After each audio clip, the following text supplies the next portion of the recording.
Hey everyone, welcome back to another week of Situational Awareness, where I try to go over different situations you may encounter, ways to avoid them, anticipate them, and recover from them. Now, last week's video was, needless to say, very long, so I'm going to try and go through this one quicker, because I'm trying to make these shorter. Just had so much I wanted to cover last week, but I'm going to try and get out of the little things here and there. So why don't we just go ahead and jump right into it.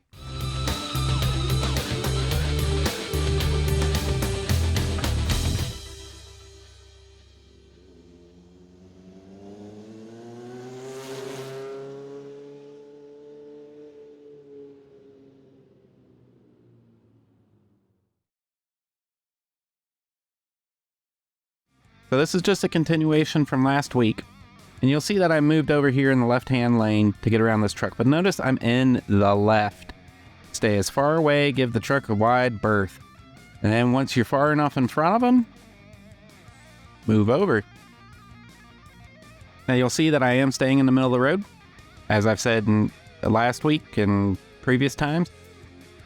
If you stay in the middle, it gives you the best options. Now, when there was two lanes there, it gives a little, you have more options, so you could actually go to one side or the other, and also with the wide shoulder, but I still just ride in the middle.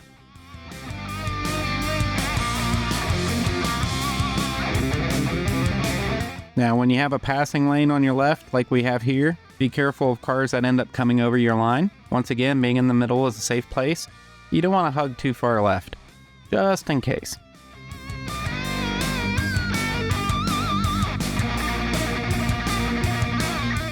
Now, if you saw there, see the intersection sign? Now, of course, we have a bunch of other various intersections, driveways, so you keep an eye out for them. But you want to be covering your brakes for any main intersection. Of course, you should be covering your brakes if you ever see a car in a driveway. But for an intersection, just cover them, because you never know if someone's not going to stop and just shoot out.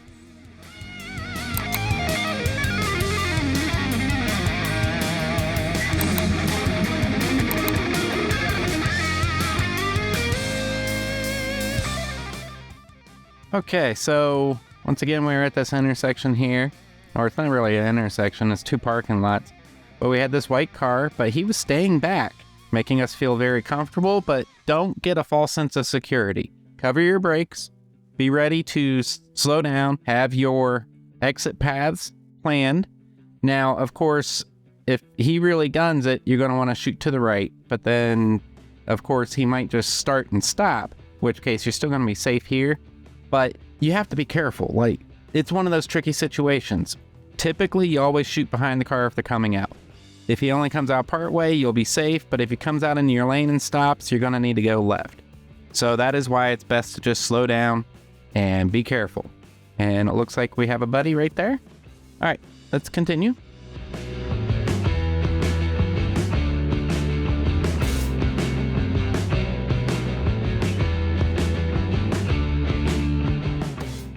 Okay, so we're here at this intersection. Notice how I stopped. I stopped right here on the right. Now, can we see? You can't really tell, but my tire isn't pointed that bad. That's pretty much how my tire is pointed. So I'm keeping an eye on my mirrors, and if anyone's running up behind me, that's my exit path. That is very bad drawing. So my exit path is to the right of this car, and I'm giving a wide berth. I mean, granted, it's not that bad because you know how these cameras are. So I've got cushion here, but I can shoot to the right, and I don't need to worry about anyone on the left. This is the best place you can put yourself when you are behind a car coming up to a stop traffic. Now, if we had lane filtering in Pennsylvania, which we do not, you could actually filter your way up so you're safe from not getting rear-ended. But in states where you don't have lane filtering, that is the best place to be.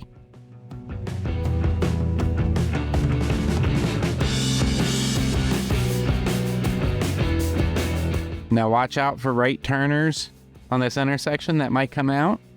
Watch for left turners.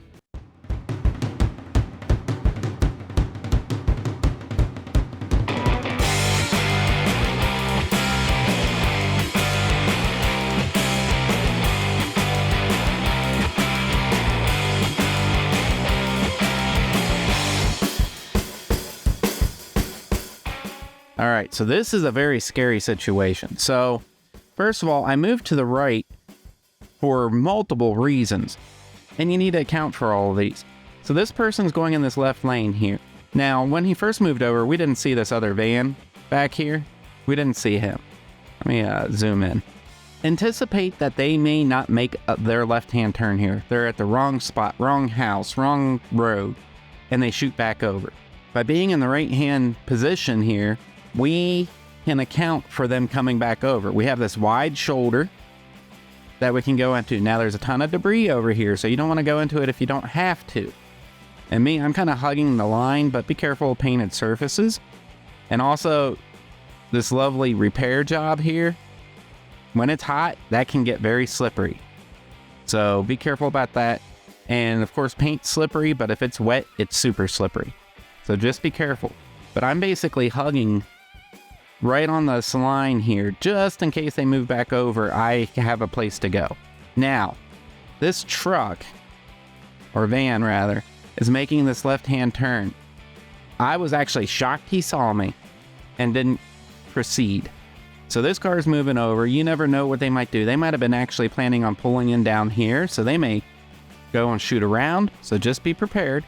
But now I'm a little worried because of this guy going here. So thankfully he stopped, but there's actually something else you have to worry about here. See where he is? He's hanging out into the lane. If a car is not paying attention and hits him, he's flying basically this way into my travel. Another reason to stay to the right, although if someone were to hit him, it's kind of up in the air of what's going to happen, depending on how hard he's hit, the way he turns the tires and whatnot. The best you can do is try and just exit, escape. Thankfully, we didn't have those situations, but these are things you always have to think about. What if? Play the what if game. You know, I love the what if game. I play it all the time, and it's really fun. So you just do a ton of what ifs. What if this car suddenly turns right? What if this van pulls right in front of me? What if somebody hits this van and pushes them in? What if this car back here decides to go out while I'm coming around? Play the what if game. Not only will help your brain start thinking about all of these scenarios, it will help you start planning for all these scenarios. What if this guy pulls out to the right? Well, I'm going to move over in the shoulder. What if this guy proceeds to turn? Well, I'm going to have to move back this way. What if this guy moves back over and this guy turns? Well, then we're in a world of trouble, and I hope I'm covering my brakes.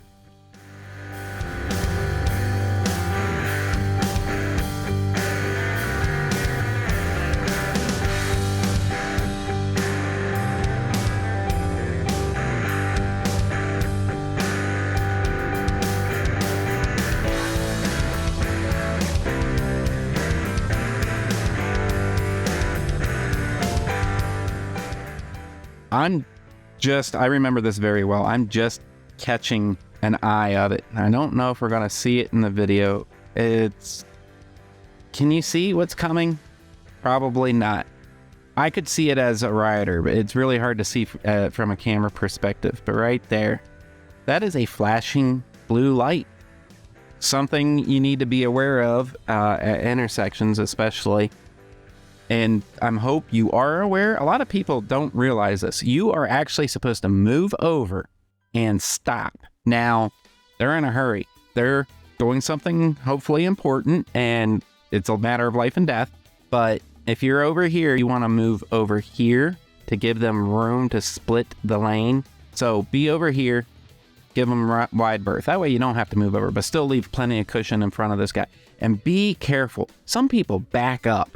I don't see a reason why, but some people do to clear the intersection because they're part way out, and they shouldn't do that, especially without looking. So be prepared, have an exit path. And right now what I'm doing, I mean, you see this is far away, but I'm seeing those flashing lights. I'm planning where I'm going. So when you're in the middle lane, you're supposed to move over to the right.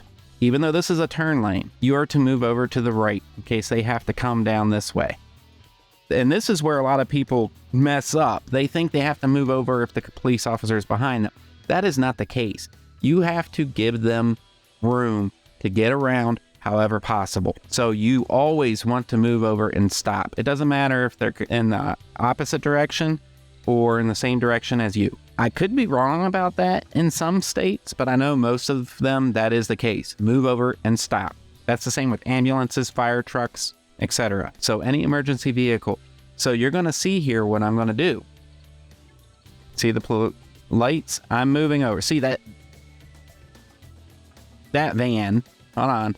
This is really messed up here. Flashing lights. And this van goes through the intersection. Absolute no-no. This police officer could be trying to turn this way. You move over and stop. Now, perhaps they were going too fast. It didn't look like it to me, but you move over and stop. Now, this car, I understand his predicament. Cop's right behind him. He's got to get out of the way. The best thing he can do, and this is the problem with this van going through, is he should have been able to get through here and then pull over so the police officer could get around him. But that isn't the case because his van's here. So now this guy's thinking, what do I do? What do I do? I'm supposed to move over. Well, the only thing he could do is just wait. And I mean, that's not his fault. He doesn't want to shoot to the right because the cop may choose to go around. So what he did is actually perfectly fine. What the van did is not. But you'll see I move over here. See that? Isn't that crazy? Like that cop almost hit him. I don't know what to say. So I moved over and I stopped, okay? And the reason is, even though I see that he's turning left here, he might have been trying to go around this guy. I don't know, and he might be coming back over. So you always give them as much lane as possible. And this guy, he was fine where he was. I'm gonna back this up a minute. He was fine where he was, but then do you see how the cop is actually, police officer, whatever you want to say, is coming around him here? He should have not moved at this point. The police officer was already I had moved over. I had stopped. He was safe to do whatever he had to do. This car was stopped. He was safe to do whatever he had to do. So he started coming around this car because he's in a hurry, life or death, right? And this car decides to turn in front of him.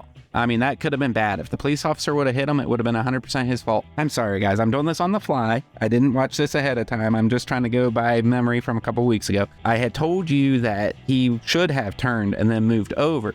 But the problem was the cop was already starting to go around.